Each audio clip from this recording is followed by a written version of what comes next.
शरीफ ईदू दे उस्ताद भी मेरे वालिद साहब से, और ईदू जिहड़ा नाम है ये मेरे दादा जी का नाम है।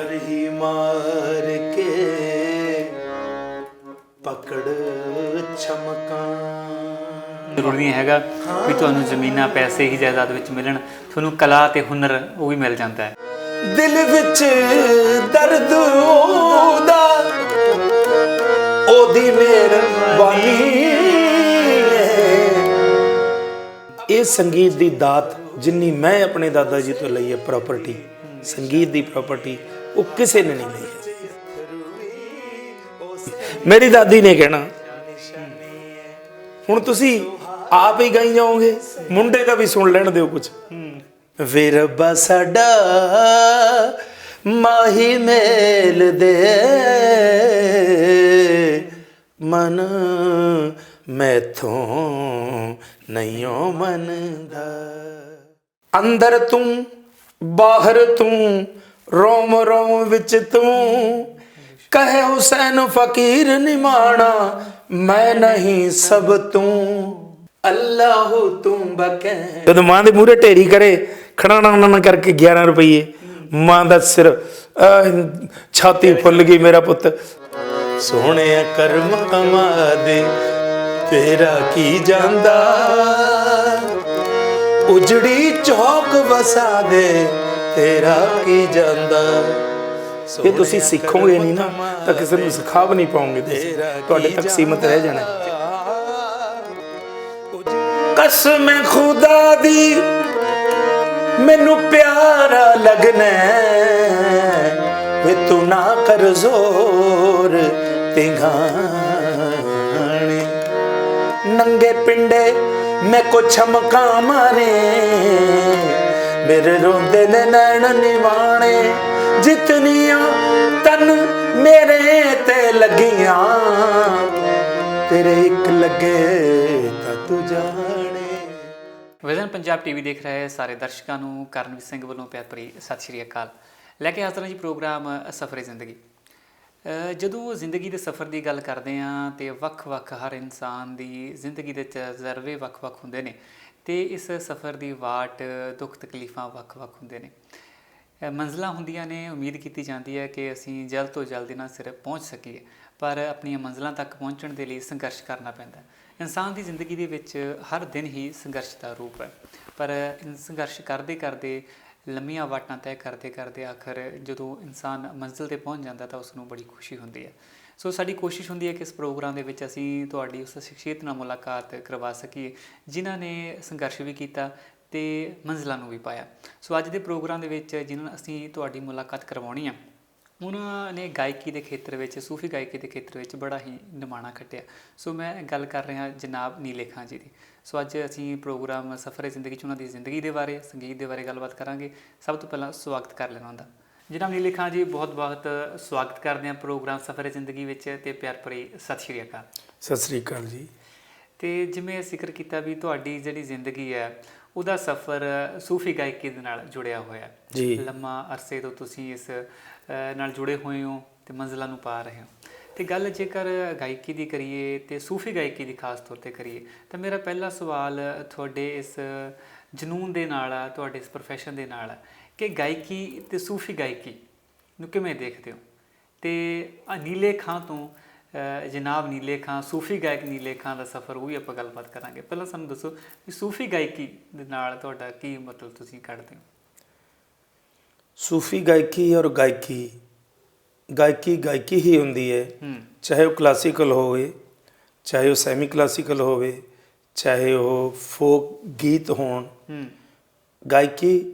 ਗਾਇਕੀ ਹੈ। ਪਰ ਸੂਫੀ ਗਾਇਕੀ ਇਹ ਉਹਨਾਂ ਬਜ਼ੁਰਗਾਂ, ਹਜ਼ਰਤ ਅਮੀਰ ਖੁਸਰੋ ਰਹਿਮਤੁल्लाह ਅਲੈਹ, ਜਿਹੜੇ ਨਿਜ਼ਾਮੁਦੀਨ ਔਲੀਆ ਦੇ ਬਹੁਤ ਹੀ ਪਿਆਰੇ ਸ਼ਾਗਿਰਦ ਸਨ, ਉਹਨਾਂ ਦੇ ਮੁਰੀਦ ਸਨ ਜੀ। ਤੇ ਉਹਨਾਂ ਨੇ ਸੂਫੀ ਜਿਹੜਾ ਸਾਹਿਤ ਹੈ ਉਹ ਬਹੁਤ ਲਿਖਿਆ। ਜਿਵੇਂ ਬਹੁਤ ਹੀ ਉਹਨਾਂ ਦਾ ਫੇਮਸ ਸੌਂਗ ਹੈ ਛਾਪ ਤਿਲਕ ਸਭ ਛੀਨੀ ਮੋਹ ਸੇ ਨੈਣਾ ਮਿਲਾਈ ਕੇ। ਇਸੇ ਤਰ੍ਹਾਂ ਹਜ਼ਰਤ ਅਮੀਰ ਖੁਸਰੋ ਜਿਨ੍ਹਾਂ ਨੇ ਸਿਤਾਰ ਬਣਾਇਆ, ਜਿਨ੍ਹਾਂ ਨੇ ਤਬਲਾ ਬਣਾਇਆ, ਜਿਨ੍ਹਾਂ ਨੇ ਰਾਗ ਯਮਨ ਦੀ ਤਾਮੀਰ ਕੀਤੀ, ਰਾਗ ਯਮਨ ਬਣਾਇਆ। ਇਸ ਤੋਂ ਇਲਾਵਾ ਉਹਨਾਂ ਨੇ ਬਹੁਤ ਸਾਡੇ ਹਿੰਦੀ, ਸਾਡੇ ਲਿਟਰੇਚਰ ਦੇ ਵਿੱਚ ਬਹੁਤ ਉਹਨਾਂ ਦਾ ਯੋਗਦਾਨ ਹੈ। ਇਸੇ ਤਰ੍ਹਾਂ ਹੀ ਸੂਫੀ ਗਾਇਕੀ ਦਾ ਸਫ਼ਰ ਜਿਹੜਾ ਹੈ ਇਹ ਅਮੂਮਨ ਉਹਨਾਂ ਤੋਂ ਹੀ ਮੰਨਿਆ ਜਾਂਦਾ ਹੈ। ਤੇ ਗੱਲ ਇਹ ਹੈ ਵੀ ਸਭ ਤੋਂ ਪਹਿਲਾਂ ਜਦੋਂ ਅੱਖਰ ਵੀ ਨਹੀਂ ਸੀ, ਜਦੋਂ ਤੁਹਾਡੇ ਬੋਲ ਵੀ ਨਹੀਂ ਸੀ, ਤਾਂ ਉਦੋਂ ਧੁਨੀ ਸੀ। ਸਭ ਤੋਂ ਪਹਿਲਾਂ ਹੀ ਸੰਗੀਤ ਸੀ। ਸੰਗੀਤ ਤੋਂ ਬਾਅਦ ਖਿਆਲ ਪੈਦਾ ਹੋਏ ਤੇ ਆਪਣੇ ਵਲਵਲਿਆਂ ਦੇ ਵਿੱਚ ਉਹਨੂੰ ਗਾਉਣਾ ਬੰਦਾ ਸਿੱਖ ਜਾਂਦਾ ਹੈ, ਕਿਵੇਂ ਉਹਨੂੰ ਕਰਨਾ ਹੈ। ਤੇ ਤੁਹਾਡੇ ਜੇਕਰ ਸਫ਼ਰ ਦੀ ਗੱਲ ਕਰੀਏ, ਗਾਇਕੀ ਦੇ ਸਫ਼ਰ ਦੀ, ਤੇ ਇਹ ਇਸ ਵੱਲ ਨੂੰ ਕਦੋਂ ਆਉਣਾ ਹੋਇਆ? ਗੁੜਤੀ ਤੁਹਾਨੂੰ ਕਿਹਨੇ ਦਿੱਤੀ ਵੀ ਹਾਂਜੀ ਤੁਹਾਨੂੰ ਲੱਗਿਆ ਵੀ ਹਾਂ ਮੈਂ ਗਾਉਣਾ ਚਾਹੀਦਾ ਮੈਨੂੰ? ਗੁੜਤੀ ਮੇਰੇ ਮਦਰ ਜਿਹੜੇ ਥੇ ਉਹ ਬਹੁਤ ਅੱਛਾ ਗਾਉਂਦੇ ਤੇ ਜੀ। ਘਰਾਂ 'ਚ ਜਿਵੇਂ ਆਪਣੇ ਵਿਆਹ ਹੁੰਦਾ ਉਹਦੇ 'ਚ ਬਹੁਤ ਹੀ ਅੱਛਾ ਹੁੰਦਾ। ਵਿਆਹਾਂ 'ਚ ਮਤਲਬ ਰਾਗਾਂ 'ਤੇ ਆਧਾਰਿਤ ਉਹ ਸਹਾਨੇ, ਗੀਤ, ਸਿੱਠਣੀਆਂ। ਫਿਰ ਮੇਰੇ ਫਾਦਰ ਸਾਹਿਬ ਬਹੁਤ ਹੀ ਅੱਛੇ ਸਰੰਗੀ ਵਾਦਕ ਸਨ ਪੰਜਾਬ ਦੇ ਜੀ। ਜਨਾਬ ਮੁਹੰਮਦ ਸਦੀਕ ਸਾਹਿਬ, ਤੁਸੀਂ ਨਾਮ ਸੁਣਿਆ ਹੋਣਾ ਸ਼ਰੀਫ ਇਦੂ ਦਾ। ਜੀ। ਸ਼ਰੀਫ ਇਦੂ ਦੇ ਉਸਤਾਦ ਵੀ ਮੇਰੇ ਵਾਲਿਦ ਸਾਹਿਬ ਸਨ। ਜੀ। ਮੇਰੇ ਫਾਦਰ ਸਾਹਿਬ ਜਿਹੜੇ ਥੇ ਉਹਨਾਂ ਤੋਂ ਹੀ ਸਰੰਗੀ ਸ਼ਰੀਫ ਇਦੂ ਜੀ ਨੇ ਸਿੱਖੀ। ਔਰ ਇਦੂ ਜਿਹੜਾ ਨਾਮ ਹੈ ਇਹ ਮੇਰੇ ਦਾਦਾ ਜੀ ਦਾ ਨਾਮ ਹੈ। ਠੀਕ ਹੈ। ਮੇਰਾ ਖਿਆਲ ਹੈ ਵੀ ਸਾਡੇ ਪਰਿਵਾਰ 'ਚ ਜਿੰਨਾ ਮੈਂ ਸਿੱਖਿਆ ਸੂਫੀ ਉਹਨਾਂ ਤੋਂ, ਜੀ, ਦਾਦਾ ਜੀ ਤੋਂ, ਜਨਾਬ ਇਦੂ ਖਾਨ ਸਾਹਿਬ ਤੋਂ, ਕਿਸੇ ਨੇ ਨਹੀਂ ਸਿੱਖਿਆ। ਇਹ ਮੇਰੇ ਰਿਸ਼ਤੇਦਾਰ, ਇਹ ਜਿਹੜੇ ਸਾਡੇ ਉਸ ਵਕਤ ਨਜ਼ਦੀਕ ਸਨ, ਉਹਨਾਂ ਨੂੰ ਪਤਾ ਹੁੰਦਾ ਸੀ ਵੀ ਨੀਲੇ ਨੇ ਜੋ ਆਪਣੇ ਦਾਦੇ ਤੋਂ ਸਿੱਖਿਆ ਬਸ ਉਹੀ ਲੈ ਗਿਆ ਉਹ ਤੋਂ, ਆਪਣੇ ਪਿਆਰ, ਆਪਣੀ ਮੁਹੱਬਤ, ਆਪਣੇ ਖਲੂਸ, ਆਪਣੀ ਸੇਵਾ ਦੇ ਨਾਲ। ਜੀ। ਉਹਨਾਂ ਤੋਂ ਮੈਂ ਬਹੁਤ ਕੁਝ ਸਿੱਖਿਆ, ਇੰਨਾ ਸਿੱਖਿਆ ਕਿ ਮੈਂ ਬਿਆਨ ਨਹੀਂ ਕਰ ਸਕਦਾ। ਅੱਜ ਮੈਨੂੰ ਉਹ ਖਜ਼ਾਨਾ ਹੈ ਜਿਹੜਾ ਮੇਰੇ ਕੰਮ ਆ ਰਿਹਾ ਹੈ। ਸਹੀ ਗੱਲ ਹੈ। ਉਹੀ ਜਾਇਦਾਦ ਆ ਕਰੀਏ ਜੋ ਅੱਗੇ ਚੱਲਦੀ ਆਉਂਦੀ, ਜ਼ਰੂਰੀ ਨਹੀਂ ਹੈਗਾ ਵੀ ਤੁਹਾਨੂੰ ਜ਼ਮੀਨਾਂ ਪੈਸੇ ਹੀ ਜਾਇਦਾਦ ਵਿੱਚ ਮਿਲਣ, ਤੁਹਾਨੂੰ ਕਲਾ ਤੇ ਹੁਨਰ ਉਹ ਵੀ ਮਿਲ ਜਾਂਦਾ ਹੈ। ਜੀ। ਤੇ ਇਹ ਤੁਹਾਡੀ ਕਾਬਲੀਅਤ ਆ ਕਿ ਤੁਸੀਂ ਕਿੰਨਾ ਇਕੱਠਾ ਕਰ ਸਕਦੇ ਹੋ। ਜਿਵੇਂ ਗਿਆਨ ਤੇ ਕਲਾ ਦਾ ਖਜ਼ਾਨਾ ਕਹਦੀਏ, ਜਿੰਨਾ ਆਪਾਂ ਲਈਏ ਉਨਾ ਹੀ ਥੋੜਾ ਹੁੰਦਾ। ਪਰ ਬੜੀ ਕਈ ਵਾਰ ਤਰਾਸਦੀ ਵੀ ਰਹਿੰਦੀ ਹੈ ਵੀ ਘਰ ਦੇ ਵਿੱਚ ਜੇਕਰ ਕਲਾਕਾਰ ਹੁੰਦਾ ਨਾ ਤਾਂ ਜ਼ਰੂਰੀ ਨਹੀਂ ਹੁੰਦਾ ਵੀ ਘਰ ਦੇ ਉਹਦੇ ਤੇ ਉਨਾ ਹੀ ਧਿਆਨ ਦੇਣ, ਤਾਂ ਕਿਤੇ ਨਾ ਕਿਤੇ ਉਹ ਹੁੰਦੀ ਹੈ। ਪਰ ਤੁਸੀਂ ਇਹ ਚੀਜ਼ ਨੂੰ ਪੂਰੀ ਤਰ੍ਹਾਂ ਕਹਿ ਦਈਏ ਬਖੂਬੀ ਇਹ ਚੀਜ਼ ਨੂੰ ਮਾਣਿਆ। ਤੇ ਫਿਰ ਜਦੋਂ ਤੁਸੀਂ ਸ਼ੁਰੂਆਤ ਕੀਤੀ, ਚਲੋ ਤੁਹਾਡੇ ਪਰਿਵਾਰਕ ਮੈਂਬਰ ਹੀ, ਜਿਵੇਂ ਤੁਸੀਂ ਦੱਸਿਆ ਦਾਦਾ ਜੀ, ਤਾਂ ਆਪਣੇ ਆਪ DNA 'ਚ ਵੀ ਹੁੰਦਾ, ਕਹਿ ਦਈਏ ਖੂਨ ਦੇ ਵਿੱਚ ਹੀ ਹੁੰਦੀ ਹੈ ਗਾਇਕੀ ਤੁਹਾਡੇ। ਜੀ। ਤੇ ਪਰ ਉਹ ਤੋਂ ਬਾਅਦ ਹੁੰਦਾ ਵੀ ਤੁਸੀਂ ਕਿਹੜੀ ਵਿਧਾ ਨੂੰ ਚੁਣਨਾ, ਤੁਸੀਂ ਗਾਉਣਾ ਆ, ਤੁਸੀਂ ਕੋਈ ਸਾਜ਼ ਨਾਲ ਜੁੜ ਕੇ ਰਹਿਣਾ ਆ, ਤਾਂ ਫਿਰ ਗਾਇਕੀ ਦੇ ਖੇਤਰ ਦੇ ਵਿੱਚ ਕਿੱਦਾਂ ਜਿਹੜੀ ਪੈੜ ਆ ਤੁਹਾਡੀ ਉਹ ਸ਼ੁਰੂ ਹੋਈ? ਕਰਨਵੀਰ ਜੀ, ਇੱਕ ਤੁਸੀਂ ਸਵਾਲ ਕੀਤੇ ਜ਼ਮੀਨ। ਮੇਰੇ ਦਾਦਾ ਜੀ ਨੇ ਜ਼ਮੀਨ ਵੀ ਬਣਾਈ ਹੈ। ਮੇਰੇ ਦਾਦਾ ਜੀ ਦਾ ਬਾਗ ਵੀ ਸੀ ਆਪਣਾ। ਜੀ। ਉਸੇ ਜ਼ਮੀਨ 'ਚ ਬਾਗ, ਉਸੇ ਜ਼ਮੀਨ 'ਚ ਉਹਨਾਂ ਨੇ ਆਪਣੀ ਮੈਂਸ ਵਾਸਤੇ, ਆਪਣੀਆਂ ਮੱਝਾਂ ਵਾਸਤੇ ਕੱਖ ਪੱਠੇ ਲੈ ਕੇ ਆਉਂਦੇ ਸੀ। 100 ਸਾਲ ਦੀ ਉਮਰ ਦੇ ਵਿੱਚ ਉਹ 100 ਸਾਲ ਤੱਕ ਉਹ ਆਪ ਖੁਦ ਕੰਮ ਕਰਦੇ ਰਹੇ ਨੇ। ਜਦੋਂ ਮਰਨ ਵੇਲੇ ਵੀ ਉਹ ਮਤਲਬ ਆਪਣੀ ਮੈਂਸ ਦਾ ਦੁੱਧ ਦੇ ਪੇੜੇ ਜਿਹੜੇ ਬਣਾ ਕੇ ਰੱਖੇ ਗਏ ਸੀ, ਜਦੋਂ ਨਾਭੇ ਗਏ ਸੀ ਨਾ, ਜਾਂਦੇ ਹੋਏ ਕਹਿ ਕੇ ਗਏ ਨੇ ਮੇਰੀ ਦਾਦੀ ਜੀ ਨੂੰ ਕਿ ਤੂੰ ਜੀਵੀ, ਮੈਂ ਇਹ ਆ ਕੇ ਖਾਊਂਗਾ, ਦਵਾਈ ਲੈ ਕੇ ਆ ਜਾ, ਮੈਂ ਨਾਭੇ ਤੋਂ ਫਿਰ ਖਾਊਂਗਾ। ਤਾਂ ਜਿੱਥੇ ਤੱਕ ਜ਼ਮੀਨ ਦਾ ਤਾਲੁਕ ਹੈ, ਮੇਰੇ ਦਾਦਾ ਜੀ ਨੇ ਜ਼ਮੀਨ ਬਣਾਈ।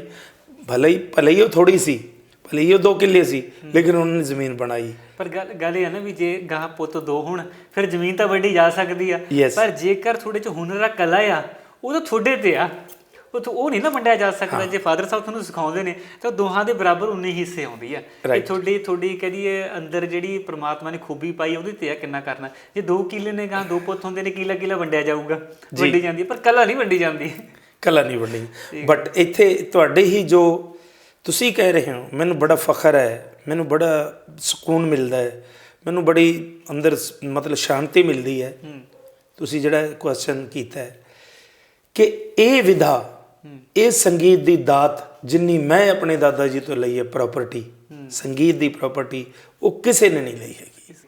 ਤੇ ਫਿਰ ਜਿਵੇਂ ਸ਼ੁਰੂ ਦੀ ਗੱਲ ਕਰੀਏ ਵੀ ਹਾਂ, ਤੁਸੀਂ ਪਹਿਲੀ ਵਾਰ ਕਦੋਂ ਜਿਹੜਾ ਗਾਉਣਾ ਸ਼ੁਰੂ ਕੀਤਾ, ਕਿ ਕਿੰਨਾ ਸਮਾਂ ਲੱਗ ਗਿਆ? ਵੀ ਪਹਿਲਾਂ ਹੁੰਦਾ ਨਾ ਵੀ ਪਹਿਲਾਂ ਤਾਂ ਸਿੱਖਦੇ ਹੁੰਦੇ ਸੀ ਵੀ ਤੁਸੀਂ 5-6 ਸਾਲ ਸ਼ਾਗਿਰਦੀ ਕਰੋ, ਸਿੱਖੋ, ਫਿਰ ਤੁਹਾਨੂੰ ਮੌਕਾ ਮਿਲਦਾ ਗਾਉਣ ਦਾ। ਚਲੋ ਅੱਜ ਦੇ ਹਾਲਾਤ ਤਾਂ ਕਹਦੀਏ ਵੱਖਰੇ ਨੇ, ਸ਼ਾਗਿਰਦੀ ਦੇ ਅੱਜ ਕੱਲ੍ਹ ਕੌਣ ਕਰਦਾ, ਗਾਉਣ ਪਹਿਲਾਂ ਲੱਗ ਜਾਂਦੇ ਨੇ। ਅਤੇ ਉਦੋਂ ਆਉਂਦਾ ਵੀ ਪਹਿਲਾਂ ਇੰਨਾ ਸਮਾਂ ਵੀ ਮਿੱਤਰ ਸਿੱਖਣਾ, ਸਿੱਖ ਕੇ ਜਦੋਂ ਲੱਗਦਾ ਕਹਿ ਦਈਏ ਗੁਰੂ ਨੂੰ ਹੈ ਨਾ ਵੀ ਇਹ ਹੁਣ ਪੱਕਾ ਹੋ ਗਿਆ ਚੇਲਾ ਮੇਰਾ ਸ਼ਾਗਿਰਦ ਪੱਕਾ ਹੋ ਗਿਆ, ਚੱਲ ਵੀ ਹੁਣ ਸਟੇਜ ਤੇ ਚੜ੍ਹ ਕੇ ਗਾ, ਇਹਦੇ ਪਾਸੇ ਥੋੜਾ ਤਜਰਬਾ ਕਿਵੇਂ ਸੀ, ਪਹਿਲੀ ਵਾਰ ਕਦੋਂ ਗਾਇਆ? ਕਰਨਵੀਰ ਜੀ, ਪਹਿਲਾਂ ਤਾਂ ਮੈਂ ਤੁਹਾਨੂੰ ਤੁਹਾਡੇ ਕੁਐਸਚਨਾਂ ਦੇ ਉੱਤੇ ਮੈਂ ਤੁਹਾਨੂੰ ਵਧਾਈ ਦੇਣਾ ਚਾਹੂੰਗਾ ਤੁਹਾਡੇ ਚੈਨਲ ਦੇ ਦੁਆਰਾ ਕਿ ਤੁਹਾਨੂੰ ਬਹੁਤ ਜਿਹੜੀ ਕੁਐਸਚਨ ਪੁੱਛਣ ਦਾ ਜਿਹੜਾ ਦਿਲੀ, ਮਤਲਬ ਕੋਈ ਬਨਾਵਟੀ ਕੁਐਸਚਨ ਨਹੀਂ ਤੁਸੀਂ ਪੁੱਛਦੇ ਜੀ ਜੀ, ਬਹੁਤ ਹੀ ਅੱਛੇ ਕੁਐਸਚਨ ਪੁੱਛਦੇ ਹੋ।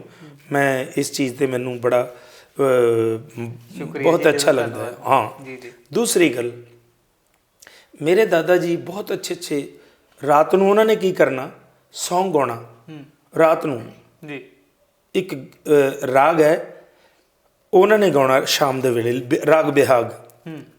ਲਟ ਗੁਲ ਜੀ ਸੁਲਝਾ ਜਰ ਬਾਲਮ,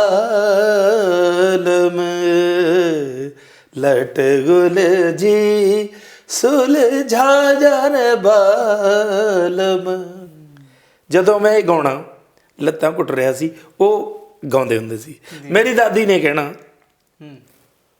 ਹੁਣ ਤੁਸੀਂ ਆਪ ਹੀ ਗਾਈ ਜਾਓਗੇ, ਮੁੰਡੇ ਦਾ ਵੀ ਸੁਣ ਲੈਣ ਦਿਓ ਕੁਛ। ਸਹੀ ਗੱਲ। ਫਿਰ ਉਹਨਾਂ ਨੇ ਕਹਿਣਾ ਅੱਛਾ ਚੱਲ ਠੀਕ ਹੈ, ਕਿਉਂਕਿ ਦਾਦੀ ਨੂੰ ਪੋਤੇ ਦੀ ਬਹੁਤ ਉਹ ਹੁੰਦੀ ਹੈ ਨਾ, ਵੀ ਅਸੀਂ ਤਾਂ ਸਮਝੋ ਤੁਸੀਂ ਤਾਂ ਸਾਰੀ ਉਮਰ ਗਾਇਆ ਹੀ, ਹੁਣ ਪੋਤੇ ਦਾ ਸੁਣ ਲੈਣ ਦਿਓ। ਬਸ ਜੀ, ਫਿਰ ਉਹਨਾਂ ਨੇ ਮੈਨੂੰ ਕਹਿਣਾ, ਫਿਰ ਉੱਥੇ ਮੈਂ ਇੱਕ ਗੀਤ ਸੀ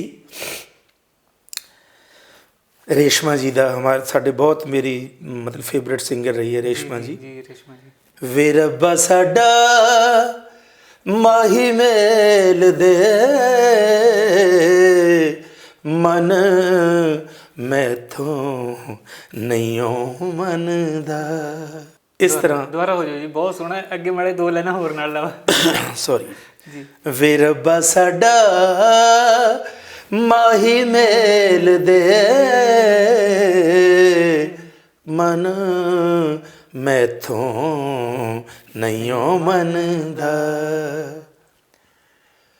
ਵੇ ਦਰਦ ਵਿਛੋੜਾ ਪੈ ਗਿਆ ਪੱਲੇ, ਰੁੱਸ ਗਿਆ ਮਾਹੀ ਮੇਰਾ ਕਿਹੜੀ ਗੱਲੇ, ਕਿਹੜੀ ਗੱਲੇ। ਫੁੱਲ ਮੁਰਝਾਇਆ ਮਾਹੀ ਦੇ ਚਮਨ ਦਾ, ਰੱਬਾ ਸਾਡਾ ਮਾਹੀ ਮੇਲ ਦੇ ਮਨ ਮੈਥੋਂ ਨਹੀਂ ਮੰਨਦਾ। ਕਿਆ ਬਾਤ ਹੈ ਜੀ। ਗੱਲ ਦੇਖ ਲਓ ਵੀ ਸ਼ਾਂਤ, ਜੇ ਤੁਹਾਡਾ ਦਿਲ ਸ਼ਾਂਤ ਹੈ, ਮਾਹੌਲ ਸ਼ਾਂਤ ਹੈ, ਤਾਂ ਇਹ ਅੰਦਰ ਤੱਕ ਗੀਤ ਜਾਂਦੇ ਨੇ। ਇੱਕ ਤਾਂ ਰੌਲਾ ਜਿਹੜਾ ਅੱਜ ਕੱਲ੍ਹ ਦਾ ਗੀਤ ਸੰਗੀਤ ਕਹਿ ਦੀ, ਉਹ ਰੌਲੇ ਵਾਲਾ ਰਹਿ ਗਿਆ ਜੀ। ਪਰ ਜਦੋਂ ਤੱਕ ਜਿਹੜੀ ਅੰਦਰ ਤੁਹਾਡੇ ਦਿਲ ਨੂੰ ਸਕੂਨ ਨਹੀਂ ਮਿਲਦਾ, ਅਸਲ ਗਾਇਕੀ ਤਾਂ ਸੰਗੀਤ ਉਹੀ ਗੱਲ ਹੋ ਗਈ ਨਾ। ਬਿਲਕੁਲ ਵੀ ਰੌਲਾ, ਇੱਕ ਤਾਂ ਰੌਲਾ ਹੈ ਤੇ ਇੱਕ ਇਹ ਗਾਇਕੀ ਹੈ। ਤੇ ਇਹਦੀ ਜਦੋਂ ਆਪਾਂ ਤੁਸੀਂ ਗੱਲ ਕਰਦੇ ਹੋ ਵੀ ਇਹ ਤਾਂ ਤੁਸੀਂ ਦੱਸਿਆ ਵੀ ਪਹਿਲੀ ਪਰਫਾਰਮੈਂਸ ਹੈ ਜਿਹੜੀ ਉਹ ਫਿਰ ਲੱਤਾਂ ਘੁੱਟਦਿਆਂ ਨੇ ਪੈਂਦ ਬੈਠ ਕੇ ਕੀਤੀ ਹੈ, ਪੈਂਦ ਬੈਠ ਕੇ ਕੀਤੀ ਹੈ। ਤੇ ਉਹ ਪੈਂਦ ਤੋਂ ਕਹਿ ਦਈਏ ਮੰਜੇ ਦੀ ਦੌਣ ਤੇ ਉੱਤੋਂ ਜਿਹੜਾ ਸਟੇਜ ਤੱਕ ਦਾ ਸਫ਼ਰ ਹੈ, ਉਹ ਫਿਰ ਕਿੱਦਾਂ ਹੋਇਆ? ਸਟੇਜ ਦਾ ਸਰ ਇਸ ਤਰ੍ਹਾਂ ਹੈ ਕਿ ਮੈਂ, ਕਿਉਂਕਿ ਸਕੂਲ 'ਚ ਵੀ ਤੁਸੀਂ ਪੜ੍ਹਦੇ ਹੋਵੋਗੇ, ਉੱਥੇ ਮੈਂ ਮੌਕਾ ਸਕੂਲ 'ਚ, ਮਿਲਦਾ। ਹਾਂਜੀ 6ਵੀਂ 'ਚ ਅਸੀਂ ਗਾਉਣਾ ਸ਼ੁਰੂ ਕਰਤਾ ਸੀ। ਸਾਡੇ ਪ੍ਰਿੰਸੀਪਲ ਮੈਡਮ ਹੁੰਦੇ ਤੇ ਸੁਰਿੰਦਰਜੀਤ ਬਰਾੜ, ਜਿਹੜੀ ਬਾਅਦ 'ਚ DOV ਬਣੇ ਨੇ ਜੀ। ਉੱਥੇ ਅਸੀਂ ਗੀਤ ਗਾਉਂਦੇ ਤੇ ਮੈਂ ਔਰ ਮੇਰਾ ਭਰਾ ਹੰਸਰਾਜ, ਇੱਕ ਬਾਪੂ ਬਣਦਾ ਸੀ ਤੇ ਇੱਕ ਪੁੱਤ ਬਣਦਾ ਸੀ। ਮੈਂ ਪੁੱਤ ਬਣਦਾ ਹੁੰਦਾ ਸੀ। ਹਾਂ, ਉੱਥੇ ਫਿਰ ਮੈਂ ਕਹਿੰਦਾ ਹੁੰਦਾ ਸੀ ਜੀ, ਦੇਰ ਪਈ ਹੁੰਦੀ ਏ ਸਕੂਲੇ ਮੈਨੂੰ ਜਾਣ ਦੇ, ਦੇਖ ਬਾਪੂ ਤੁਰੇ ਜਾਂਦੇ ਮੁੰਡੇ ਮੇਰੇ ਹਾਣ ਦੇ। ਇਸ ਤਰ੍ਹਾਂ ਫਿਰ ਉਸ ਤੋਂ ਬਾਅਦ ਮੈਂ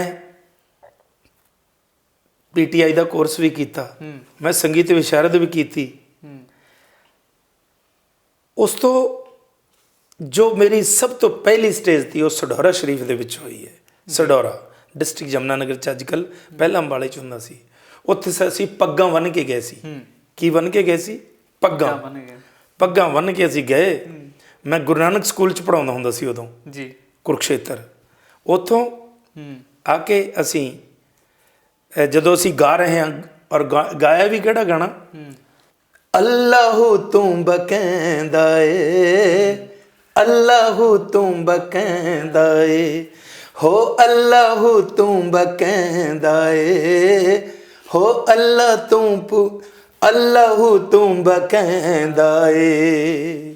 ਅੰਦਰ ਤੂੰ ਬਾਹਰ ਤੂੰ ਰੋਮ ਰੋਮ ਵਿੱਚ ਤੂੰ, ਕਹੇ ਹੁਸੈਨ ਫਕੀਰ ਨਿਮਾਣਾ ਮੈਂ ਨਹੀਂ ਸਭ ਤੂੰ। ਅੱਲਾਹੂ ਤੂੰ ਬਕੈਂਦਾ ਏ, ਹੋ ਅੱਲਾਹੂ ਤੂੰ ਬਕੈਂਦਾ ਏ। ਉਸ ਵਕਤ ਜਦ ਤੁਸੀਂ ਗਾਇਆ ਉੱਥੇ, ਇਹ ਦੇਖ ਲਓ ਵੀ ਜਿੰਨੀ ਉੱਥੇ ਲੋਕ ਬੈਠੇ ਤੇ, ਆਪਣੇ ਪੰਜਾਬ ਦੇ ਲੋਕ ਉੱਥੇ ਬਹੁਤ ਜਾਂਦੇ ਨੇ ਸਢੌਰਾ ਜੀ, ਜਿੰਨੇ ਵੀ ਲੋਕ ਤੇ ਵੀ ਇਹ ਉੱਥੇ ਜਦੋਂ ਜੋ ਉਹਨਾਂ ਨੇ ਮਾਣ ਸਨਮਾਨ ਕੀਤਾ ਮੇਰਾ, ਪੰਜਾਬੀ 'ਚ ਕਹਿ ਦਈਏ ਕਿ ਨੋਟ ਸਾਤੋਂ ਫੜੇ ਨਹੀਂ ਜਾਂਦੇ ਤੇ। ਇੰਨਾ ਵਧੀਆ ਪ੍ਰੋਗਰਾਮ ਰਿਹਾ ਸਾਡਾ ਉੱਥੇ। ਉਹ ਮੇਰੀ ਫਸਟ ਸਟੇਜ ਸੀ। ਉਸ ਤੋਂ ਬਾਅਦ ਮੇਰਾ ਔਰ ਲੋਕ ਕਹਿੰਦੇ ਤੇ ਪੱਗਾਂ ਵਾਲੇ ਕਵਾਲ ਆ ਗਏ, ਪੱਗਾਂ ਵਾਲੇ ਕਵਾਲ ਆ ਗਏ। ਸਢੌਰੇ 'ਚ ਕਹਿੰਦੇ ਨੇ ਪੱਗਾਂ ਵਾਲੇ ਕਵਾਲ ਆ ਗਏ। ਤੇ ਅਸੀਂ ਸਾਡੇ ਪੱਗਾਂ ਬੰਨੀਆਂ ਹੋਈਆਂ ਸਭ ਦੇ। ਤੇ ਉਹ ਜਿਹੜੀ ਮੇਰੀ ਪਹਿਲੀ ਸਟੇਜ ਸੀ ਔਰ ਸਕਸੈਸਫੁਲ ਰਹੀ। ਉਸ ਤੋਂ ਬਾਅਦ ਫਿਰ ਚੱਲ ਸੋ ਚੱਲ, ਫਿਰ ਕਿੱਥੇ ਕਿੱਥੇ ਅਸੀਂ ਪ੍ਰੋਗਰਾਮ ਨਹੀਂ ਕੀਤੇ, ਕਿੱਥੇ ਕਿੱਥੇ ਮੈਂ ਪ੍ਰੋਗਰਾਮ। ਇਹ ਪਹਿਲੀ ਲੋਕਾਂ ਦੀ ਸ਼ਾਬਾਸ਼ ਸੀ ਤੁਹਾਨੂੰ ਜੀ। ਤੇ ਇੱਕ ਹੁੰਦਾ ਵੀ ਪਹਿਲਾਂ ਕਹਿੰਦੀ ਵੀ ਲੋਕ ਤਾਂ ਸ਼ਾਬਾਸ਼ ਦਿੰਦੇ ਨੇ, ਠੀਕ ਆ, ਗਾਉਂਦੇ ਨੇ, ਪਰ ਉਦੋਂ ਖੁਸ਼ੀ ਉਦੋਂ ਜ਼ਿਆਦਾ ਹੁੰਦੀ ਹੈ ਜਦੋਂ ਤੁਹਾਡਾ ਸ਼ਾਗਿਰਦ ਕਹਿ ਦਈਏ ਗੁਰੂ ਹੈ ਜਿਹੜਾ ਘਰ ਦਾਦਾ ਜੀ ਨੇ ਸ਼ਾਬਾਸ਼ ਦਿੱਤੀ ਵੀ ਹਾਂ ਮੁੰਡਿਆ, ਵੀ ਹਾਂ ਹੁਣ ਸਾਡੀ ਜਿਹੜਾ ਤੁਹਾਨੂੰ ਸਿਖਾਇਆ ਨਾ ਉਹਦਾ ਮੁੱਲ ਪੈ ਗਿਆ। ਕਿਉਂਕਿ ਇੱਕ ਤਾਂ ਚਲੋ ਆਡੀਅנס ਹੁੰਦੀ ਆ, ਹੈ ਨਾ, ਅਸੀਂ ਸਰੋਤੇ ਹਾਂ, ਸਾਨੂੰ ਕਈ ਵਾਰ ਵਿਚਲੀ ਬਰੀਕੀਆਂ ਤਾਂ ਨਹੀਂ ਪਤਾ ਹੁੰਦਾ, ਅਸੀਂ ਸੁਣਨ ਦਾ ਸਾਨੂੰ ਆਨੰਦ ਆਇਆ ਉਹ ਆ। ਪਰ ਜਦੋਂ ਜਿਵੇਂ ਕਹਿ ਦਈਏ ਗੁਰੂ ਨੇ ਜਦੋਂ ਦੇਖਣਾ ਤਾਂ ਵੀ ਹਾਂ ਹੁਣ ਇਹ ਪੱਕਾ ਹੋ ਗਿਆ, ਉਹ ਸ਼ਾਬਾਸ਼ ਕਦੋਂ ਮਿਲ ਗਈ ਸੀ? ਜਿਸ ਵਕਤ ਮੈਂ ਗਾਣਾ ਸ਼ੁਰੂ ਕੀਤਾ, ਮੇਰੇ ਦਾਦਾ ਜੀ ਕਹਿਣ ਲੱਗੇ ਮੈਨੂੰ, ਉਹ ਕਹਿੰਦੇ ਪੁੱਤ ਮੈਂ ਵੀ ਪਹਿਲਾਂ ਸੂਫੀ ਗਾਉਣਾ ਸ਼ੁਰੂ ਕਰਨਾ ਸੀ ਜੀ। ਇੱਕ ਉਹਨਾਂ ਦਾ ਚੀਜ਼ ਸੀ ਸੂਫੀ 'ਚ, ਇੱਕ ਮਹਿਰਾਜ ਨਬੀ ਨੂੰ ਹੋਈ ਮੇਰੇ ਸਖੀ ਹੁਸੈਨ ਨੂੰ 3 ਵਾਰੀ, ਪਹਿਲੀ ਮਹਿਰਾਜ ਮਾਈ ਦੀ ਗੋਦੀ, ਦੂਜੀ ਨਾਨੇ ਦੀ ਇਹ ਸਵਾਰੀ, ਤੀਜੀ ਮਹਿਰਾਜ ਖੰਜਰਪੁਰ ਹੋਈ ਜਿਹਨੂੰ ਵੇਖੇ ਦੁਨੀਆ ਸਾਰੀ। ਖੂਬਸੂਰਤ। ਉਹ ਇਹ ਕਹਿੰਦੇ ਤੇ ਨੀਲੇ ਜੇ ਤੂੰ ਗਾਉਣਾ ਹੈ ਨਾ, ਜੇ ਤਾਂ ਪੁੱਤ ਤੂੰ ਵੀ ਨਾਲ ਗਾਉਣਾ ਹੈ ਤਾਂ ਮੇਰੇ ਨਾਲ ਚੱਲ, ਮੈਂ ਸਦੀਕ ਕੋਲੇ ਚੱਲਦਾ, ਮੁਹੰਮਦ ਸਦੀਕ ਜਿਹੜੇ ਫੋਕ ਸਿੰਗਰ ਨੇ, ਮੈਂ ਉੱਥੇ ਤੈਨੂੰ ਲੈ ਕੇ ਚੱਲਦਾ, ਇੱਕ ਵਾਰ ਮੈਨੂੰ ਚਲੇ ਜਾਣ ਦੇ, ਜੇ ਤੈਨੂੰ ਨਾਂ ਰੱਖ ਲਿਆ ਆਪਦੇ ਕੋਲ ਮੇਰਾ ਨਾਮ ਬਦਲ ਦੇ ਜੀ। ਜੇ ਤਾਂ ਤੂੰ ਵੀ ਨਾਲ ਗਾਉਣਾ ਹੈ, ਜੇ ਤਾਂ ਗਾਉਣਾ ਹੈ ਸੂਫੀ, ਫਿਰ ਮੇਰੇ ਕੋਲ ਬਹੁਤ ਕੁਛ ਹੈ, ਤੂੰ ਮੇਰੇ ਤੋਂ ਹੀ ਲੈ ਲਈ, ਮੈਂ ਤੈਨੂੰ ਸਿਖਾ ਦੂੰਗਾ, ਕੋਈ ਬਾਤ ਨਹੀਂ। ਮੈਂ ਵੀ ਸੋਚਦਾ ਵੀ ਕਵਾਲੀ ਕਰਾਂ, ਲੇਕਿਨ ਮੈਂ ਇਕੱਲਾ ਸੀ, ਉਹਦੇ ਵਾਸਤੇ ਤਬਲੇ ਵਾਲਾ ਵੀ ਚਾਹੀਦਾ ਹੈ, ਸਾਥੀ ਵੀ ਚਾਹੀਦੇ ਨੇ। ਲੇਕਿਨ ਮੇਰੇ ਦਾਦਾ ਜੀ ਨੇ ਪਹਿਲੀ ਵਾਰ ਗਾ ਕੇ ਰਖੜੇ ਦੇ ਪੁਲਾਂ ਤੇ 11 ਰੁਪਈਏ ਚਾਂਦੀ ਦੇ ਲੈ ਕੇ ਆਇਆ ਸੀ। ਜਦੋਂ ਮਾਂ ਦੇ ਮੂਹਰੇ ਢੇਰੀ ਕਰੇ ਸੀ, ਉਹ ਮੈਨੂੰ ਦੱਸਦੇ ਹੁੰਦੇ ਸੀ, ਜਦੋਂ ਮਾਂ ਦੇ ਮੂਹਰੇ ਢੇਰੀ ਕਰੇ ਖੜਾਣਾ ਕਰਕੇ 11 ਰੁਪਈਏ, ਮਾਂ ਦਾ ਸਿਰ ਛਾਤੀ ਫੁੱਲ ਗਈ ਮੇਰਾ ਪੁੱਤ। ਜਦ ਕਿ ਉਹਨਾਂ ਦੇ ਮਦਰ ਜਿਹੜੇ ਤੇ ਬਹੁਤ ਅੱਛਾ ਗਾਉਂਦੇ ਤੇ ਜੀ, ਬਹੁਤ ਹੀ ਵਧੀਆ ਗਾਉਂਦੇ ਤੇ। ਤਾਂ ਮੇਰੇ ਦਾਦਾ ਜੀ ਦਾ ਜੋ ਉਹਨਾਂ ਦੀ ਪ੍ਰਾਪਰਟੀ ਦੀ ਨਾ ਸੂਫੀ ਸੰਗੀਤ ਦੀ, ਉਹ ਮੇਰੇ ਜਿੰਨੀ ਮੈਂ ਲਈ ਹੈ ਕਿਸੇ ਨੇ ਨਹੀਂ ਲਈ ਜੀ। ਤੇ ਖਾਨ ਸਾਹਿਬ ਫਿਲਹਾਲ ਵੇਲਾ ਸਾਡੇ ਕੋਲ ਇੱਕ ਨਿੱਕੇ ਜਿਹੇ ਬ੍ਰੇਕ ਦਾ, ਉਸ ਤੋਂ ਬਾਅਦ ਹੋਰ ਤੁਹਾਡੇ ਸੰਗੀਤ ਦੀ ਕਹਿ ਦਈਏ ਸਾਜ਼ ਪੈ ਨੇ ਨਾਲ ਵੀ ਆਪਾਂ ਜ਼ਰੂਰ ਕਹਾਂਗੇ ਸਾਂਝ ਪਾਈਏ। ਫਿਲਹਾਲ ਇੱਕ ਨਿੱਕਾ ਜਿਹਾ ਬ੍ਰੇਕ ਲੈ ਲਈਏ ਜੀ। ਸੋ ਬੜੇ ਰਹੋ ਵਿਜ਼ਨ ਪੰਜਾਬ ਦੇ ਨਾਲ, ਜਲਦ ਹਾਜ਼ਰ ਹੁੰਦੇ ਇੱਕ ਨਿੱਕੇ ਜਿਹੇ ਬ੍ਰੇਕ ਤੋਂ ਬਾਅਦ।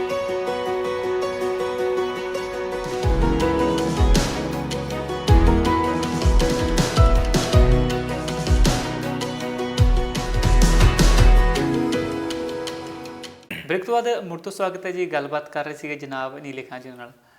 ਖਾਨ ਸਾਹਿਬ ਬ੍ਰੇਕ ਤੋਂ ਬਾਅਦ ਮੁੜ ਤੋਂ ਸਵਾਗਤ ਕਰਦੇ ਹਾਂ ਜੀ। ਸ਼ੁਕਰੀਆ। ਜਿਵੇਂ ਗੱਲਬਾਤ ਕਰ ਰਹੇ ਸੀਗੇ ਤੁਹਾਡੇ ਸੰਗੀਤਕ ਸੂਫੀ ਵਿਧਾ ਦੇ ਸਫ਼ਰ ਦੇ ਬਾਰੇ, ਤੇ ਗੱਲ ਇਹ ਹੈ ਵੀ ਨਾਲ ਦੀ ਨਾਲ ਜਿਵੇਂ ਤੁਸੀਂ ਦੱਸਿਆ 20 ਸਾਲ ਤੁਸੀਂ ਜਿਹੜੀ ਆ ਉਹ ਲੈਕਚਰਰ ਤੁਸੀਂ ਰਹੇ ਹੋ, ਹੋਰ ਵਿਦਿਆਰਥੀਆਂ ਨੂੰ ਵੀ ਕਹਿ ਦਈਏ ਇਸ ਪਾਸੇ ਜੋੜਿਆ ਜੀ। ਤਾਂ ਇੱਕ ਹੁੰਦਾ ਵੀ ਜਿਹੜੀ ਸ਼ਾਗਿਰਦੀ ਕਰਨੀ ਹੁੰਦੀ ਹੈ ਜਦੋਂ ਤੁਸੀਂ ਸਿੱਖਦੇ ਹੋ, ਤਾਂ ਪਹਿਲੇ ਸਮੇਂ 'ਚ ਨਾ ਬੜੀ ਮਿਹਨਤ ਕਰਨੀ ਪੈਂਦੀ ਸੀ ਉਸਤਾਦ ਨੂੰ ਮਨਾਉਣ ਦੇ ਲਈ ਵੀ ਹਾਂਜੀ ਤੁਸੀਂ ਮੈਨੂੰ ਸਿਖਾਓ, ਮੈਨੂੰ ਆਉਂਦਾ, ਮੈਂ ਮੇਰੇ ਅੰਦਰ ਚੇਟਕ ਹੈ ਕਿ ਵੀ ਖਾਲੀ ਭਾਂਡਾ ਹੁੰਦਾ ਨਾ ਤਾਂ ਹੀ ਉਹਨੂੰ ਸਿਖਾਉਂਦੇ ਨੇ। ਜੇ ਪਹਿਲਾਂ ਕਹਿ ਲਈ ਵੀ ਮੈਨੂੰ ਆਉਂਦਾ ਆਪਾਂ ਚੱਲ ਜਾਈਏ, ਉਹ ਫਿਰ ਕਹਿ ਦਈਏ ਗੁਰੂ ਸਿਖਾਉਂਦਾ ਵੀ ਨਹੀਂ ਹੈਗਾ, ਵੀ ਤਾਂ ਪਹਿਲੇ ਭਰਿਆ ਹੋਇਆ ਸੋ ਮੇਰੇ ਤੋਂ ਕੀ ਸਿੱਖੂ। ਅਤੇ ਇੱਕ ਤਾਂ ਉਹ ਗੱਲ ਰਹੀ ਵੀ ਤੁਸੀਂ ਜਿਹੜੀ ਸੂਫੀ ਕਰਕੇ ਤੁਹਾਨੂੰ ਇਹ ਫਾਇਦਾ ਹੋ ਗਿਆ ਵੀ ਘਰ ਦੇ ਵਿੱਚ ਹੀ ਸੀਗੀ, ਤਾਂ ਕਰਕੇ ਨਾ ਬਾਹਰ ਭਟਕਣ ਦੀ ਜ਼ਰੂਰਤ ਨਹੀਂ ਪਈ। ਅਤੇ ਉਹਦੇ ਨਾਲ ਇੱਕ ਜਿਹੜੀ ਕਹਿ ਦਈਏ ਜੋ ਅੱਜ ਦਾ ਸਮਾਂ ਚੱਲਦਾ ਉਹਦੇ ਵਿੱਚ ਸਿੱਖਿਆ ਪੜ੍ਹਾਈ ਵੀ ਲਿਖਾਈ ਵੀ ਆਪਾਂ ਨੂੰ ਕਰਨੀ ਪੈਂਦੀ ਹੈ। ਬਿਲਕੁਲ ਜੀ। ਕੱਲ੍ਹ ਨੂੰ ਘਰ ਦੇ ਤੇ ਕਹਿਣਗੇ ਵੀ ਜਵਾਕਾ ਮੁੰਡਿਆ ਪੜ੍ਹ ਪੁੜ ਲੈ, ਊੜਾ ਐੜਾ ABC ਕ ਖ ਗ ਪੜ੍ਹ ਲੈ। ਕੱਲ੍ਹ ਨੂੰ ਇਹ ਨਹੀਂ ਵੀ ਢੋਲਕੀਆਂ ਛਾਣੇ ਚੱਕ ਕੇ ਪਤਾ ਨਹੀਂ ਕਿੱਥੇ ਕਿੱਥੇ ਤੁੱਕੂ ਕਰਦਾ ਫਿਰ ਪਤਾ ਨਹੀਂ ਜੀ ਕਮਾਈ ਹੋਊਗੀ ਪਤਾ ਨਹੀਂ ਹੋਊਗੀ, ਕਿਉਂਕਿ ਸ਼ੌਂਕ ਵੀ ਹੈ ਪਰ ਜਿਹੜਾ ਰੁਜ਼ਗਾਰ ਹੈ ਉਹਦੇ ਲਈ ਆਪਾਂ ਨੂੰ ਬਹੁਤ ਸੋਚਣਾ ਪੈਂਦਾ। ਘਰ ਦੇ ਵੀ ਸੋਚਦੇ ਪੜ੍ਹ ਲੈ ਕੇ ਤੁਸੀਂ ਇੱਧਰ ਨੂੰ ਮਿਹਨਤ ਕੀਤੀ ਹੈ। ਤਾਂ ਇਹ ਗਾਇਕੀ ਸੂਫੀ ਗਾਇਕੀ ਦੀ ਵਿੱਦਿਆ ਅਤੇ ਨਾਲ ਦੀ ਨਾਲ ਜਿਹੜੀ ਸਮਾਜ ਨੂੰ ਸਕੂਲਾਂ ਵਾਲੀ ਜਿਹੜੀ ਪੜ੍ਹਾਈ ਹੈ ਉਹਦਾ ਸਫ਼ਰ ਬਾਰੇ ਸਾਨੂੰ ਦੱਸੋ, ਲੈਕਚਰਰ ਬਣਨ ਤੱਕ ਅਤੇ ਹੁਣ ਰਿਟਾਇਰਮੈਂਟ ਤੱਕ। ਕਰਨਵੀਰ ਜੀ ਇਸ ਤਰ੍ਹਾਂ ਹੈ ਜੀ ਕਿ ਮੈਂ ਪ੍ਰੈਪ ਤੋਂ ਬਾਅਦ, ਜੀ ਅੱਗੇ ਪ੍ਰੈਪ ਹੁੰਦੀ ਸੀ, ਹੁਣ ਤਾਂ ਹਾਇਰ ਸੈਕੰਡਰੀ ਹੁੰਦੀ ਹੈ, ਸੀਨੀਅਰ ਸੈਕੰਡਰੀ।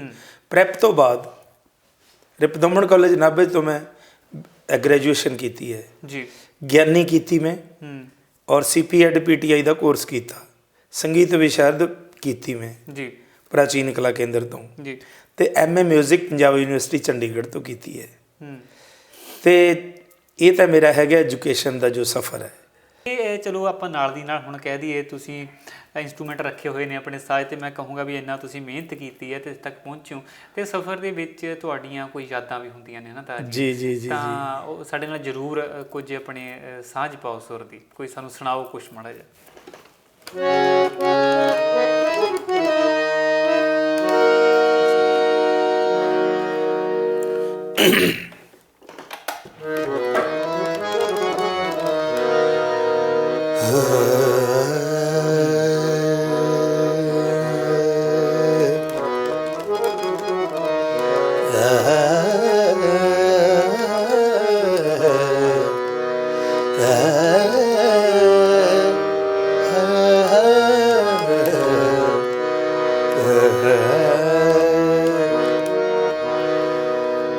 ਸੋਹਣਿਆ ਕਰਮ ਕਮਾ ਦੇ ਸੋਹਣਿਆ ਕਰਮ ਕਮਾ ਦੇ, ਤੇਰਾ ਕੀ ਜਾਂਦਾ।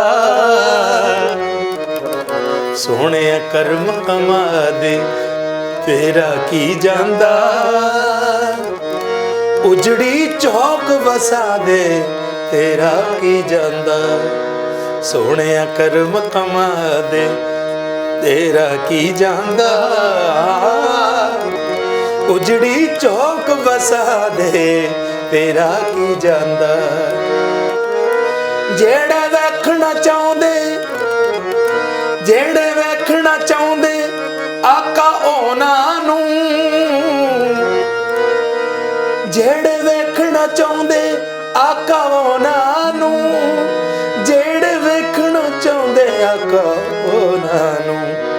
ਆਪਣਾ ਸ਼ਹਿਰ ਦਿਖਾ ਦੇ, ਦਿਖਾ ਦੇ, ਆਪਣਾ ਸ਼ਹਿਰ ਦਿਖਾ ਦੇ, ਤੇਰਾ ਕੀ ਜਾਂਦਾ। ਉਜੜੀ ਚੌਕ ਵਸਾ ਦੇ, ਤੇਰਾ ਕੀ ਜਾਂਦਾ।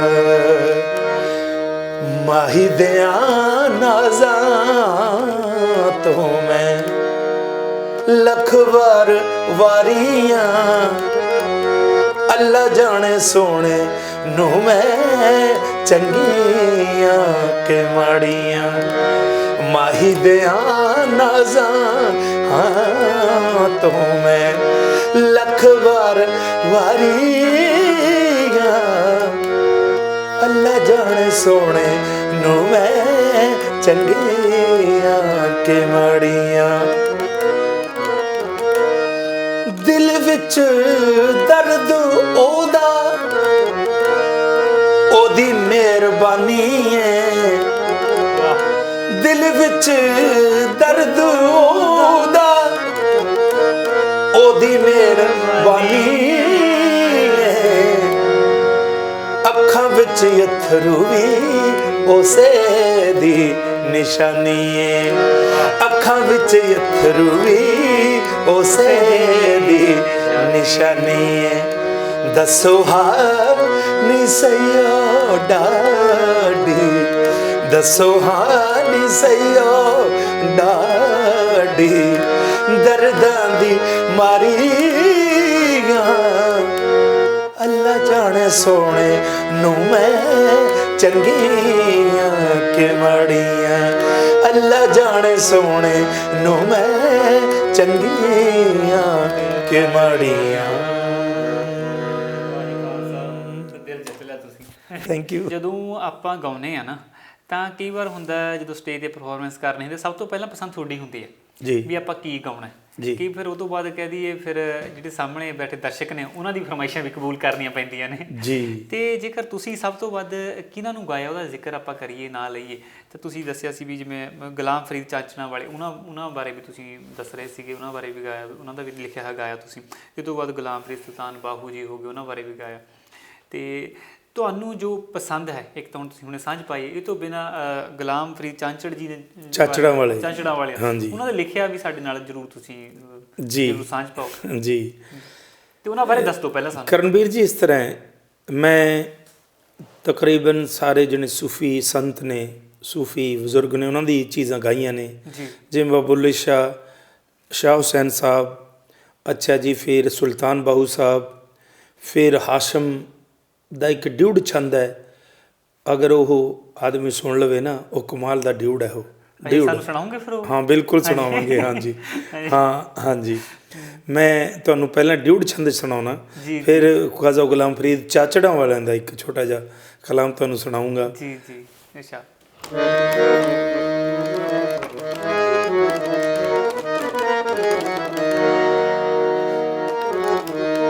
ਕਾਮਿਲ ਸ਼ੌਕ ਮਾਹੀ ਦਾ ਮੈਨੂੰ ਨਿਤ ਰਹੇ, ਵਾਹ, ਮੇਰੇ ਰਹੇ ਜਿਗਰ ਵਿੱਚ ਵਸਦਾ, ਲੂ ਲੂ ਰਸਦਾ, ਰਾਂਝਣ ਬੇਪਰਵਾਹੀ ਕਰਦਾ, ਨਹੀਂ ਉਹ ਜ਼ਰਾ ਗੁਨਾਹ ਨਾ ਦੱਸਦਾ, ਉੱਠ ਉੱਠ ਨਸਦਾ, ਹਾਸ਼ਮ ਕਮ ਨਹੀਂ ਹਰ ਕਸਦਾ, ਆਸ਼ਕ ਹੋਣ ਦਰਸਦਾ, ਬਿਰਹੋਂ ਰਸਦਾ। ਇਹ ਹਾਸ਼ਮ ਸ਼ਾਹ ਉਹਨਾਂ ਦਾ ਡਿਊਡ ਹੈ ਜੀ। ਤੇ ਹੁਣ ਖਵਾਜਾ ਗੁਲਾਮ ਫਰੀਦ ਸਾਹਿਬ ਚਾਚੜਾਂ ਵਾਲਿਆਂ ਦਾ। ਜੀ।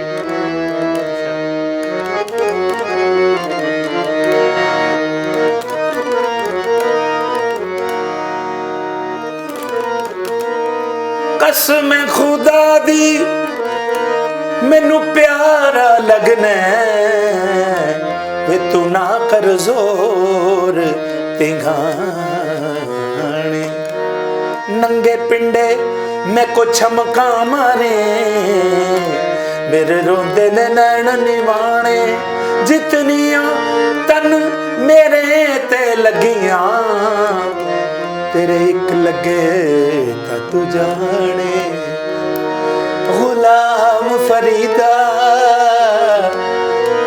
ਗੁਲਾਮ ਫਰੀਦਾ, ਦਿਲ ਓਥੇ ਦਈਏ ਜਿੱਥੇ ਅਗਲਾ ਕਦਰ ਵੀ ਜਾਣੇ, ਤਤੀ ਰੋ ਰੋ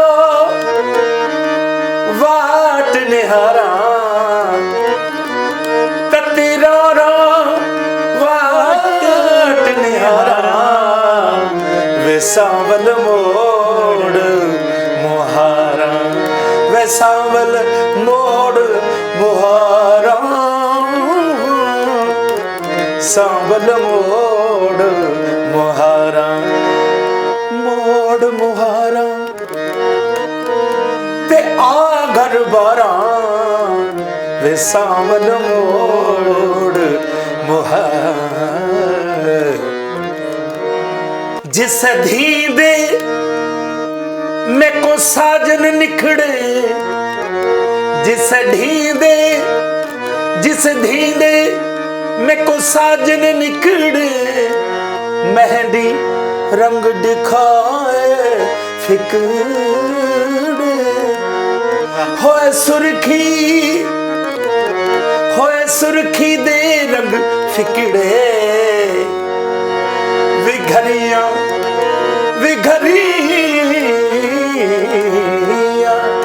विघरिया कजल दिया धारा, वे सावल मोड़ मुहारा, मन मन मनता मैं पीर मनावा, मन मन मनता मैं पीर मनावा, मुल्ला कोलों तवीज़ लिखावा, सद सद जोशी मैं फाला पावा मैं तकर दी यतन हजारा वे सांवल मोड़ ओ मोड़ मुहारा आ घर बारा सांवल मोड़ मुहारा मोड़ मुहारा। वाह जी वाह, बहुत खूबसूरत जी खान साहब। ਤੇ ਇੱਕ ਹੋਰ ਨਿੱਕੀ ਜਿਹੀ ਜੇ ਤੁਸੀਂ ਹੁਣ ਛੇੜੀ ਹੋਇਆ ਤਾਂ ਜਿਵੇਂ ਜਦੋਂ ਵੀ ਜ਼ਿਕਰ ਆਉਂਦਾ ਨਾ ਤਾਂ ਵਾਰਿਸ ਸ਼ਾਹ ਦੀ ਹੀਰ ਦਾ ਕਿਤੇ ਨਾ ਵੀ ਉਹ ਜ਼ਿਹਨ ਦੇ ਵਿੱਚ ਪਹਿਲਾਂ ਆ ਜਾਂਦਾ, ਤਾਂ ਜ਼ਰੂਰ 2-4 ਬੈਂਤ ਮੈਂ ਕਹੂੰਗਾ ਵੀ ਸਾਡੇ ਨਾਲ ਸਾਂਝ ਪਾਓ ਜੀ।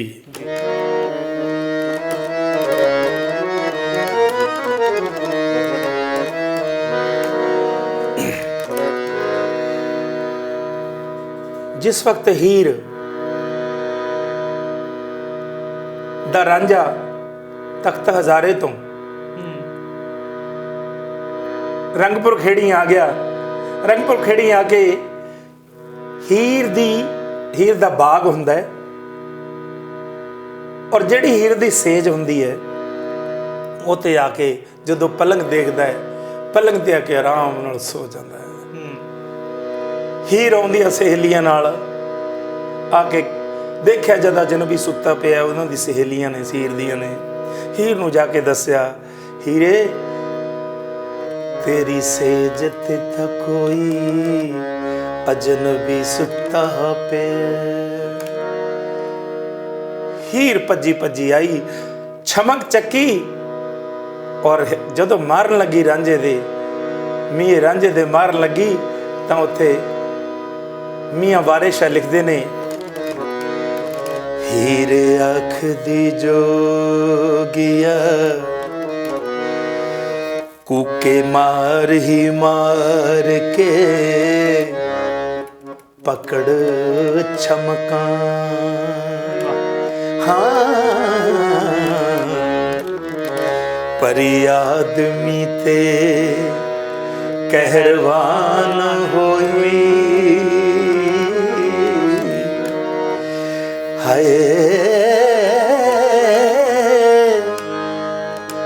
रांझे उठ के आखिया ओ वाह सजन ओ हीर हस के ते मेहरबान होई। आई बगल बिच बैठ के करे गल्लां,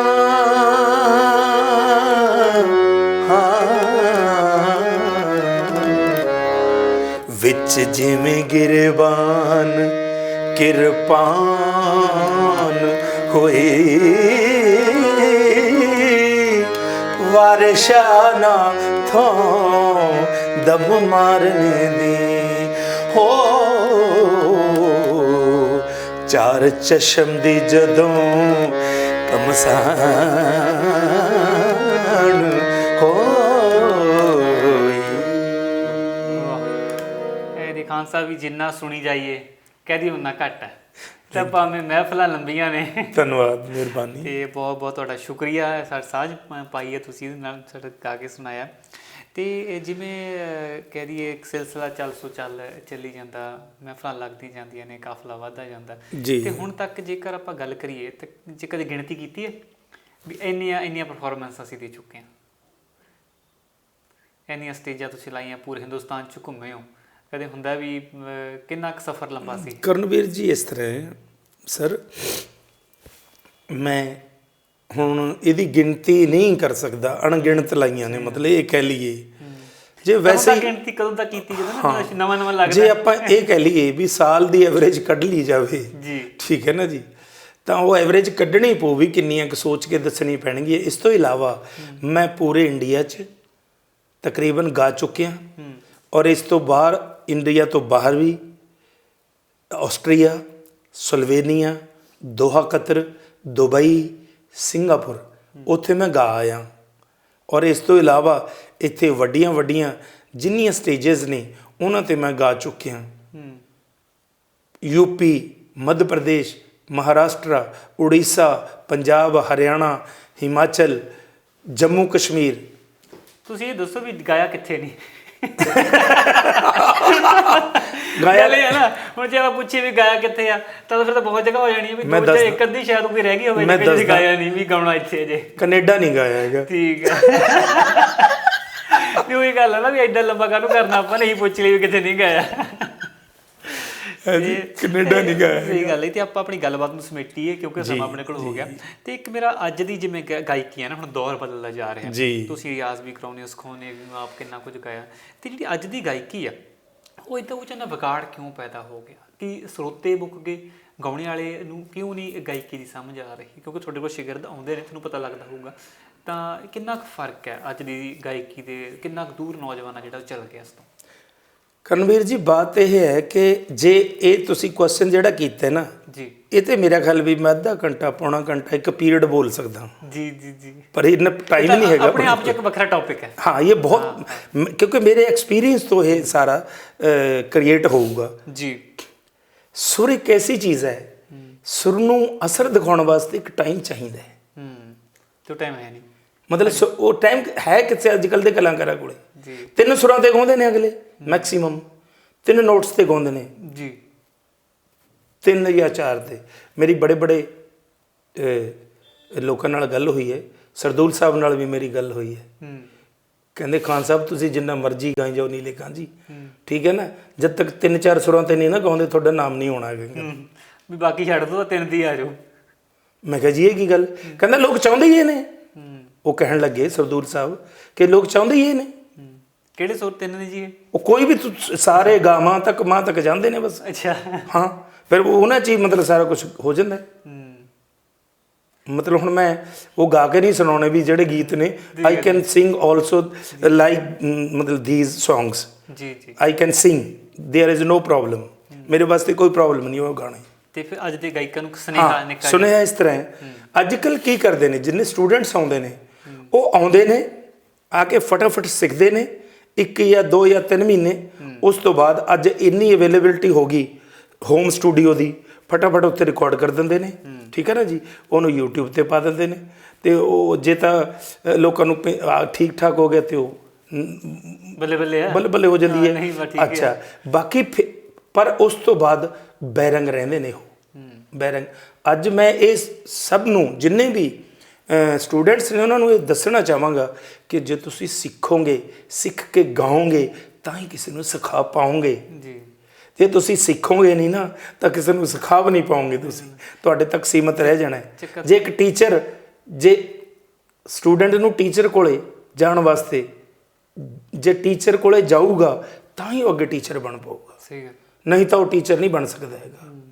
ਸਿੱਖਣਾ ਅੱਜ ਦੇ ਸਮੇਂ ਜ਼ਰੂਰੀ ਹੈ ਤੇ ਉਹ ਸਿੱਖਣ ਤੋਂ ਆਪਾਂ ਕੰਨੀ ਕਤਰਾਉਂਦੇ ਹਾਂ, ਔਰ ਸਿੱਖ ਲੈਣਾ ਚਾਹੀਦਾ ਹੈ। ਮੇਰੇ ਕੋਲ ਐਸੇ ਬੱਚੇ ਵੀ ਆਉਂਦੇ ਨੇ ਜਿਹੜੇ ਰਿਕਾਰਡਿੰਗ ਕਰਦੇ ਨੇ ਉਹ ਆਪਣੇ ਸਟੂਡੀਓ 'ਚ। ਉਹ ਕਹਿੰਦੇ ਸਰ ਅਸੀਂ ਤੁਹਾਡੇ ਕੋਲੋਂ ਸਿੱਖਣਾ, ਰਾਗ ਸਿੱਖਣੇ ਨੇ। ਮੈਂ ਕਿਹਾ ਹੁਣ ਆਏ ਹੋ ਨਾ, ਠੀਕ। ਉਹ ਗੱਲ ਇਹ ਹੈ ਨਾ ਜੀ, ਪਹਿਲਾਂ ਨਵਾਂ ਪੰਗਾ ਜਿਹਾ ਲੈ ਲੈਂਦੇ ਕਹਿੰਦੇ ਗਾਇਕੀ 'ਚ, ਪਰ ਜਦੋਂ ਵਿੱਚ ਆਉਂਦੇ ਫਿਰ ਲੱਗਦਾ ਵੀ ਮਿਹਨਤ ਬਹੁਤ ਹੈ, ਇਹ ਇੰਨਾ ਸੌਖਾ ਨਹੀਂ ਸੀ। ਫਿਰ ਕਈਆਂ ਨੂੰ ਲੱਗਦਾ ਕਿ ਅਸੀਂ ਕਿਉਂ ਨਾ ਸਿੱਖ ਲਈਏ ਥੋੜਾ ਜਿਹਾ। ਬਿਲਕੁਲ ਕਿਉਂਕਿ ਦੇਖੋ ਸਟੇਜ ਤੇ ਜਿਵੇਂ ਤੁਸੀਂ ਹੁਣ ਗਾ ਰਹੇ ਸੀ, ਕਹਿੰਦੀ ਗਲੇ 'ਚ ਦਮ ਚਾਹੀਦਾ ਜੀ, ਐਨੀ ਹੇਕ ਲਾਉਣੀ ਕਰਨਾ, ਕੰਪਿਊਟਰਾਈਜ਼ ਆਵਾਜ਼ ਤਾਂ ਹੈ ਨਹੀਂ। ਫਿਰ ਜਦੋਂ ਉਹ ਸੀਡੀਆਂ 'ਚ ਰਿਕਾਰਡ ਕਰਕੇ ਜਦੋਂ ਖਾੜਿਆਂ 'ਤੇ ਜਾਂਦੇ ਨੇ ਉੱਥੇ ਫਿਰ ਸਤਿ ਸ੍ਰੀ ਅਕਾਲ ਹੋ ਜਾਂਦੀ ਹੈ, ਉੱਥੇ ਫਿਰ ਗਾ ਨਹੀਂ ਪਾਉਂਦੇ। ਫਿਰ ਉਹ ਲੱਭਦੇ ਨੇ ਵੀ ਖਾਨ ਜੀ ਕਿੱਥੇ ਨੇ, ਜੀ ਜੀ ਜੀ, ਵੀ ਅਸੀਂ ਸਿੱਖੀਏ।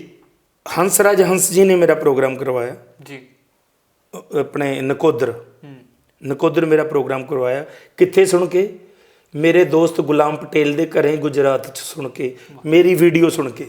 ਕਹਿੰਦੇ ਕੌਣ ਨੇ? ਕਹਿੰਦੇ ਤੁਹਾਡੇ ਇਲਾਕੇ ਦੇ ਨੇ। ਪਹਿਲਾਂ